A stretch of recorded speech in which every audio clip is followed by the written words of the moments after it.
Hello pessoal, eu sou Luli Laje e esse aqui é o Vênus em Arte, um canal que tem como objetivo trazer visibilidade feminina para a história da arte. E hoje é um dia de comemoração por aqui, porque pode ou não ser aniversário de Georgina de Albuquerque, a nossa impressionista brasileira, sobre a qual falaremos no vídeo. Por que pode ou não?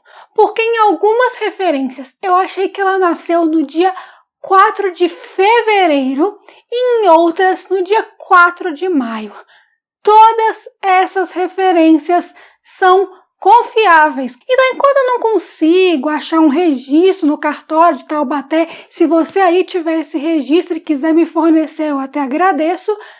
Nós estamos comemorando ou os 135 anos ou os 135 anos e 3 meses dela, que de qualquer forma é uma data comemorativa.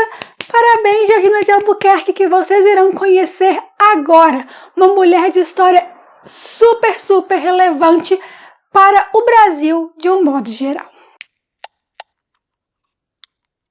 Georgina Moura Andrade nasceu na cidade de Taubaté, no estado de São Paulo, no dia 4 de fevereiro ou maio de 1885. Ela começou a pintar aos 15 anos e 3 anos depois ela já estava participando da 10ª Exposição Geral de Belas Artes aqui no Brasil. E no ano seguinte ela começou a estudar na Escola Nacional de Belas Artes, a EMBA, no Rio de Janeiro. A EMBA fez parte de vários momentos da carreira artística dela, desde esse início até ela morrer. Nós vamos ver todas elas daqui a pouquinho. E foi lá que ela conheceu o Lucílio de Albuquerque, que logo em seguida tornou-se seu marido. Nessa época, um dos diretores da EMBA foi o Eliseu Visconti, que é o principal artista brasileiro impressionista, considerado pelos historiadores como responsável pela pequena, porém que não deve ser desconsiderada, relevância do movimento aqui no Brasil. Ela também participou da 12ª Exposição Geral de Belas Artes, enquanto ela estava na Escola Nacional, só que ela não colocou o nome da escola em si como parte da autoria, ela só colocou o nome do principal mestre dela, que era o Félix Bernardelli. Logo depois do casamento, o Lucílio ganhou um prêmio que permitia que ele estudasse artes em Paris, na França. Então o casal se mudou para lá, eles ficaram lá durante 5 anos, os 5 primeiros anos de casado deles foram por lá. O Lucílio estudando na Académie Julian, que nós já vimos aqui em outros vídeos sobre mulheres impressionistas, que várias delas estudaram lá porque era um dos poucos lugares que aceitavam moças, apesar de não ter registro das mulheres que estudaram lá naquela época. Eles têm mais registro dos homens mesmo. E a Georgina, ela chegou a fazer algumas aulas livres de desenho por lá também. A educação formal dela, porém, na França, foi na Escola Nacional Superior de Belas Artes, francesa, é lógico, onde ela foi a primeira brasileira a realmente obter sucesso de verdade no processo de seleção.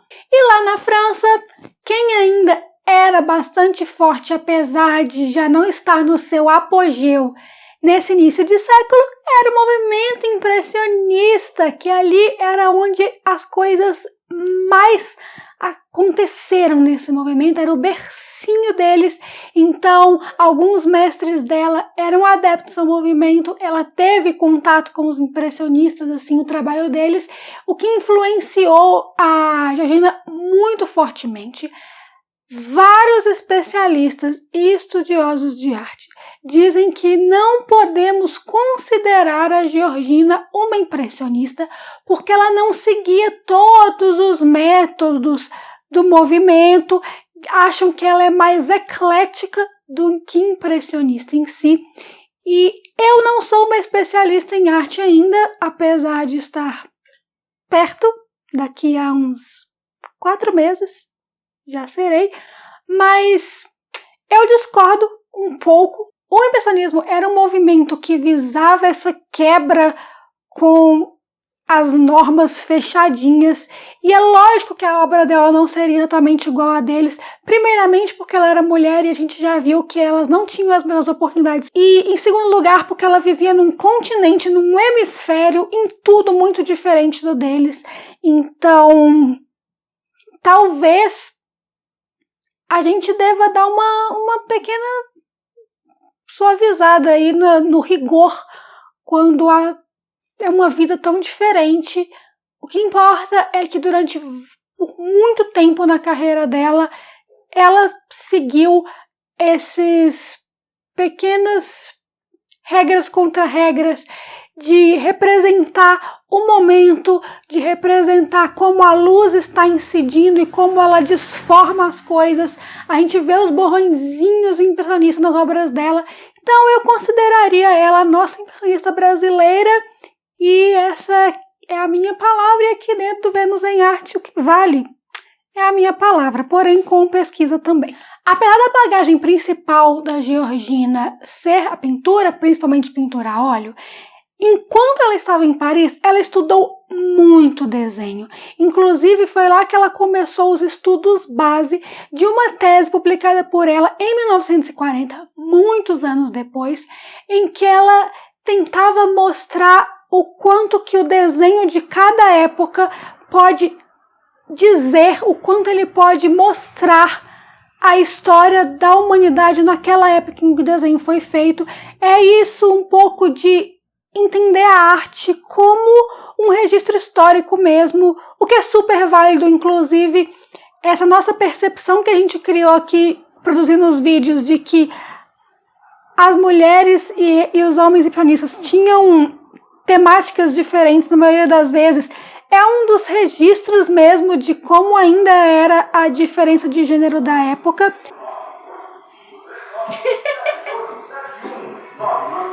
Então a tese dela, o desenho como base do ensino de artes plásticas, publicada em 1942, começou os seus estudos ainda na França. E lá eles tiveram os seus 2 filhos, o que muitos especialistas dizem ser o motivo pelo qual o Lucílio conseguiu produzir muito mais do que a Georgina nessa época, e faz total sentido. Os 2 então voltaram para o Brasil.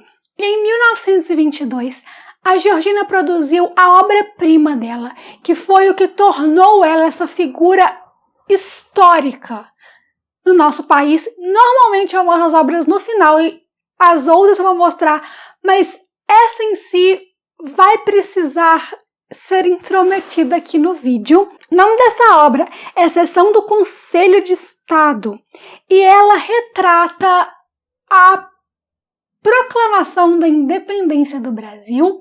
Aquele foi o ano em que a independência do Brasil completou 100 anos, né, 1922, e ela é completamente diferente de outras obras históricas que retratam esse momento. Até então, as pinturas históricas eram restritas para homens. Mulheres não pintavam pinturas históricas aqui no Brasil, e todos os retratos da independência do Brasil eram um cenário de guerra. O que era retratado era o grito do Ipiranga às margens plácidas, era aquele cenário de Dom Pedro, independência ou morte, etc.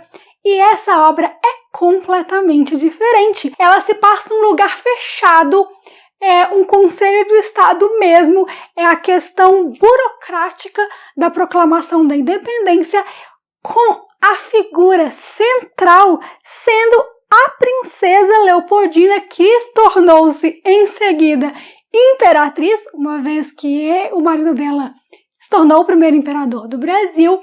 Então, além de ser um cenário muito diferente, por ser interior e não exterior, uma mulher como protagonista e não um homem. 5 anos depois, ela se tornou professora na EMBA. Primeiro, ela era uma professora, o que talvez hoje seria o professor substituto, que é um professor que está começando ali na universidade, até ela se tornar realmente a cabeça de uma cadeira por lá. Ela também deu aulas de desenho artístico na Universidade Federal do Distrito Federal. Na EMBA, as aulas que ela dava também eram de desenho, apesar de todas as obras dela que a gente vai ver hoje serem óleos sobre telas. Pouco antes da publicação dessa tese dela, que já foi falada agora, em 1940, ela transformou a casa que eles viviam no bairro Laranjeiras, lá no Rio, no Museu Lucílio de Albuquerque, em celebração do seu marido, que também era artista. E em 1952, ela se tornou a primeira mulher a ser diretora da Escola Nacional de Belas Artes. E ela morreu 10 anos depois, em 1962, aos 77 anos, lá na cidade do Rio. Agora a gente vai ver outras obras dela que têm temáticas todas muito parecidas. Apesar da grande obra-prima ser uma obra histórica, isso não é tão comum no repertório de Georgina, mesmo porque não era algo que acontecia na época. Ela pintava muito as pessoas simples, o cotidiano de pessoas rurais, de pessoas comuns, entre aspas, nas obras dela, e tinha muita nudez também. O YouTube tá de saco cheio das obras de nudez que eu tenho postado aqui. Todo vídeo em que eu coloco ele dá uma regredida, ele cancela, bloqueia meus comentários e tudo, mas a gente é insistente e eu preciso mostrar pelo menos uma aqui também. Começando, porém, por um autorretrato em 1904. Esse autorretrato é do ano em que ela mudou para o Rio. Ela era bem jovenzinha nessa época, ela não tinha nem 20 anos, ela era bem novinha mesmo. De 1920 nós temos Raio de Sol, que foi a minha favorita de todas, que é um nu frontal feminino, o que para homens pintar era ok, agora uma mulher pintando isso, como a gente já viu em outros momentos, é um escândalo, e a Georgina pintou ainda assim, bem nova. Isso foi antes da sessão do Conselho de Estado, e a gente vê aí nessa obra também toda a influência do impressionismo na vegetação, no corpo, em tudo. Essa obra é muito maravilhosa. Olha os raiozinhos de sol batendo ali na pele, ali bem na lateral do corpo dessa moça, no braço, no bumbum ali. Nossa Senhora! E são só pedacinhos, é realmente quase um retrato desse momento que ela quer retratar. No Cafezal é outra obra super, super, super relevante, que é uma dessas obras que mostra a vida rural e os trabalhadores do campo, etc. Como vocês podem ver aí, apesar das cores delas serem um pouquinho diferentes, um pouquinho mais vivas do que a gente às vezes vê em outros artistas impressionistas, a gente tem bastante das características do movimento, a misturinha de cor direto na tela e o registro de passar exatamente o que ela está vendo ali naquele momento, sem bordas definidas, né? Sem uma linha certinha. Isso é bem característico. É a única obra entre as que eu estou mostrando que está lá em São Paulo e não no Rio. Dia de Verão, eu estou apaixonada por essa obra, também de 26, quando ela estava prestes a se tornar professora, e essa obra ela é super impressionista, até nos tons usados. Ela é talvez o maior dos exemplos do movimento entre as que nós vamos ver aqui no Museu Nacional de Belas Artes, e também por lá está Roceiras, de 1930, que aí já um pouco mais pra frente ela estava mudando um pouco o estilo dela. Dá pra ver que as formas são bem mais definidas, as cores são bem menos misturadas, já é uma obra bem diferente, mas também já é uma obra de depois, assim, de quando ela estava mais velha e quando o movimento já tinha perdido parte da relevância dele. Mas essa temática abordada era muito característica dela, então achei importante colocá-la. E é assim que nós encerramos, por hora, o nosso especial sobre as mulheres do impressionismo que estão nos acompanhando desde que o Vênus em Arte começou. Eu tenho outros artistas do movimento sobre as quais eu quero falar e vou continuar falando. Esse movimento artístico, além de ser meu favorito, é hoje meu principal objeto de estudo, é o meu projeto de vida como estudante. Então eu tenho outros artistas que eu quero apresentar para vocês em intervalos mais para frente e vou continuar conhecendo. Mas essa foi uma seleção das principais. Então, no próximo vídeo, nós vamos nos despedir deles, das impressionistas, um pouquinho para começar a estudar o pós-impressionismo, que é também muito legal, mas tem uma playlist aqui no canal com todas as que a gente já estudou, que com o tempo vai ser sempre atualizada também. Eu espero que vocês tenham gostado de aprender um pouquinho mais sobre impressionismo aqui junto comigo e que continuem aprendendo os outros movimentos que estão por vir. Eu vejo vocês ainda essa semana. Até lá! Bye, bye!